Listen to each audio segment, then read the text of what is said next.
Hey kids, Cast Strong Gaming here, and I'm being around the bush. This video I'm going to be telling you where exactly you want to go when you want to level from 1 to level 70 in Path of Exile 2 to get through the campaign normal mode and cruel difficulty before you jump into maps. Now, first area is in Act 1. It's of course, Hunting Grounds is a great area, great density on that. Faithorn is another pretty decent area, but the layout's kind of crap. But anyways, Act 2, Buried Shrines, and the Lost City. Obviously go to Lost City first, and then you'll go right into Buried Shrines. And of course, infamous Dreadnought. High density, very dangerous, but yields are way better than the Risk, especially if you could freeze the enemies. Now, Act 3, Yutzal is however you pronounce it, another great one. Drowned City, and Aragrat, and Apex Filth, all fantastic areas at the end of Act 3.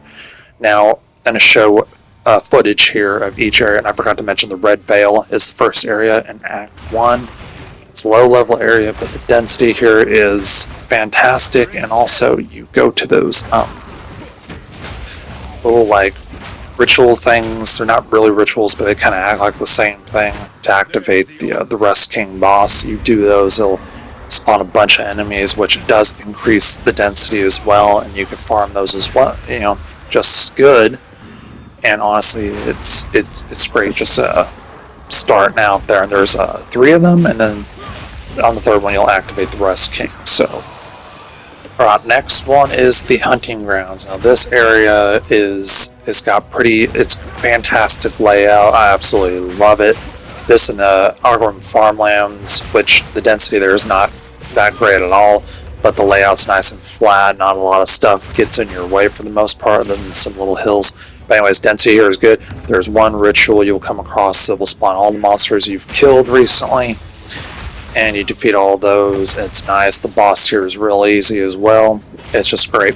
Now Faithorn, on the other hand, is kind of just, it's got, the only thing that's great about it is the rituals, which spawn a lot of monsters, but the layout here, in my opinion, is kind of shit. It's not my favorite at all, and the enemies do a lot of chaos damage early on. This can melt you pretty quick, so you just got to be careful. And then once you do all 4 rituals, the King of the Mist boss will spawn, and do that if you want.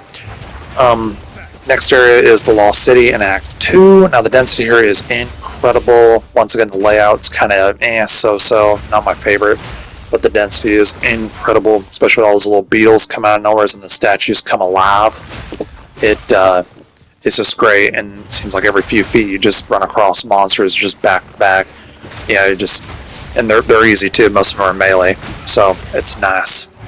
Now there's also a popular a beetle mini boss. I can't remember the name of him, but he was extremely farmable because he has a checkpoint right next to where he spawns, and everyone was using Unearth to bring his corpse back, and then you could just farm him over and over again. Now he's great because a bunch of little beetles spawn when you move around that area, but you can't farm the way you used to. They patched that, unfortunately. You have to reset the instance if you want to farm that boss, but other than that, it's a good spot. Now you go into the Buried Shrines. This is the best area right here. The checkpoint you will find, and a ton of living statues come alive in this middle area, and you can farm these guys from the checkpoint. You reset the checkpoint, you keep doing this over and over again, and you can get a uncut skill gem from the crypt right in the middle there, and you got to do it to activate them anyways, so you might as well grab it. But yeah, this area is my favorite. They're melee statue enemies. They don't pose like any threat, and fantastic. Now the next area is the Dreadnought. Now it's highly infamous because the enemies here are extremely dangerous, even because there's plenty of them. The density is crazy high, and they do pretty, especially since there's so many of them, they do a lot of damage. Especially when they get on top of you, they leap at you, as you can see in the footage here with the bugs too. They fly on top of you, so you have a melee class, be very careful. I'm using my freeze mock, which helps out tremendously, but if you're a ranged class, you'll be doing just fine in this area. Now you could farm these enemies from the beginning checkpoint or the boss checkpoint or the secondary, whatever you want. It doesn't really matter. The density is all the same once you just go through it, front to back. But anyways, this is arguably the best area in Act 2 for farm monsters, so it just can't be beat. It's just too good. Now the next area in Act 3 is the Drowned City. Now this map is gigantic. It's one of the biggest maps in the entire friggin' game. And also is high density for monsters. Now these ones are all melee focused, so it makes it incredibly easy to defeat. Some of them can hit pretty hard, especially these guys wielding the big old tree trunks. And also the drowned witches too, which can insta-kill you with their drown if you stand long enough in those swirling blue circles there.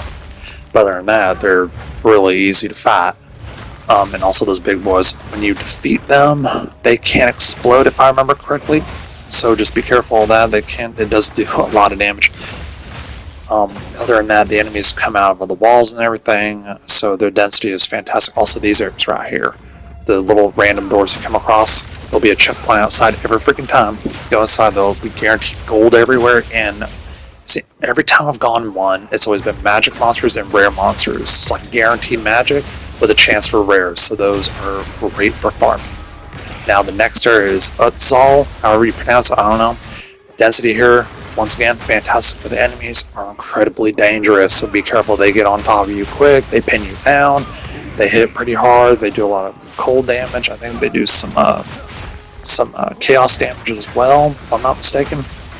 So dangerous, but they are it's a really fast area to farm that XP and gold and stuff, so just be on high alert when you go through this area. Melee classes especially. Now next area, Apex of Filth. Pretty much it's the same as the Drowned City, same type of enemies, except that you have the big bloated witches. That's the only real difference you will notice. The density is pretty much the same. It might be a little bit lower because the enemies don't come out of any doors or anything. They're just out in the field.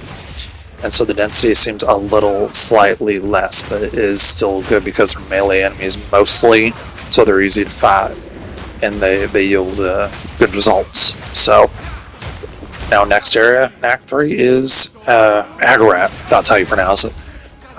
Very much the same as Utzal, that area. Same type of enemies, very dangerous. They jump on top of you. They're the same type. I think there might be a couple new ones in here, but the density is, I say, just as good as Utzal in that area. Especially in this middle area here where the statue's at, they are plentiful. They're surrounding the statue. Probably the best density in the entire area. So I highly recommend if you find a checkpoint, get back to this area and farm them easily here. And when you go beyond the statue in that area, you get the bloody body area. There's a statue right here with a checkpoint. Not a statue. It's a checkpoint with the sacrificial area. There's always a rare mob right there.